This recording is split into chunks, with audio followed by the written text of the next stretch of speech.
Nel 2022 su 29 milioni di prescrizioni mediche la Regione del Veneto ne ha erogate solo 16 milioni nelle strutture pubbliche. Questo significa che le altre 13 milioni di visite o analisi sono state effettuate in cliniche private oppure sono rimasti inevase.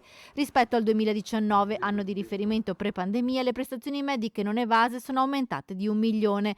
Il PD regionale parte da questi numeri forniti dalla 5ª Commissione regionale Sanità per lanciare la sua mobilitazione a sostegno della sanità pubblica. Il tema centrale sono proprio le liste d'attesa. C'è una legge, che è la 124 del 98, che è chiara nel dire che nell'ipotesi in cui i tempi non vengano rispettati o quantomeno non venga data l'erogazione correttamente al cittadino che lo richiede sulla base di una prestazione medica firmata ovviamente dal medico di famiglia, il cittadino può rivolgersi all'USL, quindi alla dirigenza, e chiedere anche in via di libera professione intramuraria la prestazione con pagamento ovviamente a carico dell'azienda stessa. Una legge troppo poco conosciuta e così quasi un veneto su 2 è costretto a rinunciare alle cure o a rivolgersi al settore privato pagando di tasca propria per superare i tempi infiniti delle liste d'attesa. Ma anche la Regione Veneto ne è a conoscenza. Noi abbiamo depositato una mozione dove ovviamente chiediamo non solo di pubblicizzare questa procedura perché non è automatica, ma anche di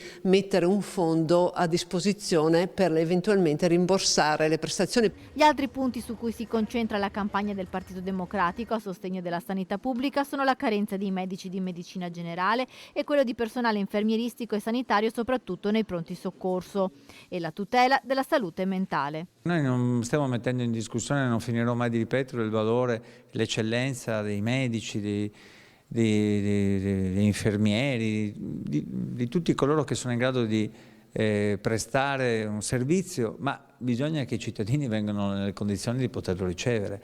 E quindi è un problema di organizzazione regionale che non è più di eccellenza. La salute è anche una questione di tempo molto spesso e quando non ce l'hai puoi decidere di non curarti, però questo è un fallimento del sistema sanitario regionale che dovrebbe garantire l'uguaglianza dei diritti di tutti. Nei circoli Dem Veneti e online sarà possibile sottoscrivere la petizione.